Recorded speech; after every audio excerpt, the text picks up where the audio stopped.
have you all here on our channel. It is expected that you will watch the videos in their entirety and give comments at the end of each video. You can find other videos we have prepared in the description. Near Kinsale Port in County Cork stands the formidable Charles Fort, a building dating back to the 17th century. Until it was designated as a national monument in 1971, the fort remained mostly deserted after the Irish Civil War.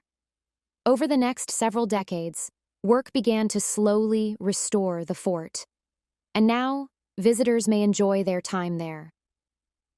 After a terrible family tragedy, Charles Fort becomes a haunted house. Colonel Warrender, a widower, took his only daughter, Wilful, with him when he became commander of the fort. Shortly after Wilful arrived at the fort, she was married to a young soldier with whom she had been engaged. While taking a romantic stroll along the ramparts on their wedding night, Wilful begged her to let her take some of the lovely flowers she saw growing on the rocks below.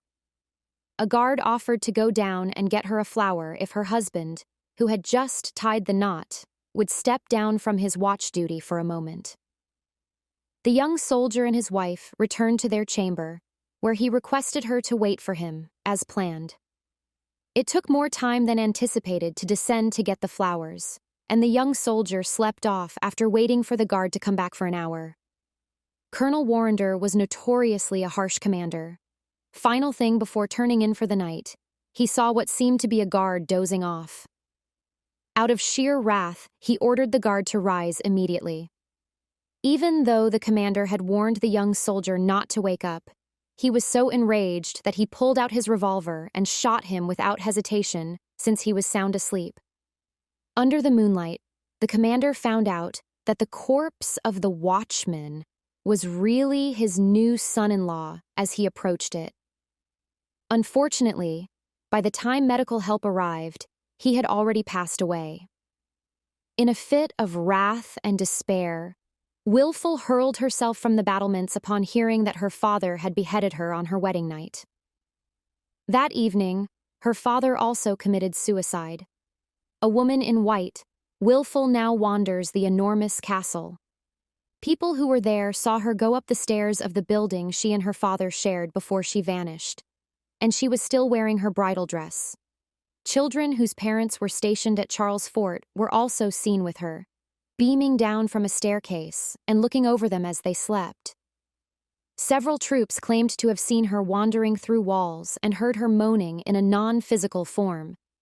One other eyewitness, the manager of a nearby hotel, said on New Year's Eve that he had seen her peering out a window towards the fort.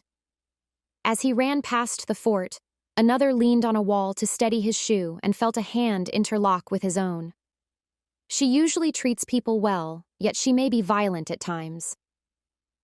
The two eyewitnesses say that the vengeful ghost flung them down the steps, rendering them unconscious.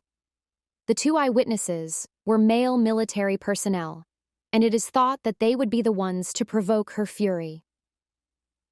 A medical officer at the fort claimed in 1922 that someone violently pulled him from outside his chamber and threw him down a flight of stairs.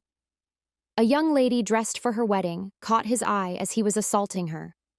Another night shift cop, a year later, felt a chilly breeze as he was being lifted off the ground and hurled down the stairs by an invisible hand. Another specter that was supposedly seen when the fort was still in use was a white rabbit. There was a legend that the spectral rabbit would go up to sleeping guards and rouse them from their slumber, saving them from an almost certain death if they were discovered. The gentle ghost would just go as soon as their victim woke up.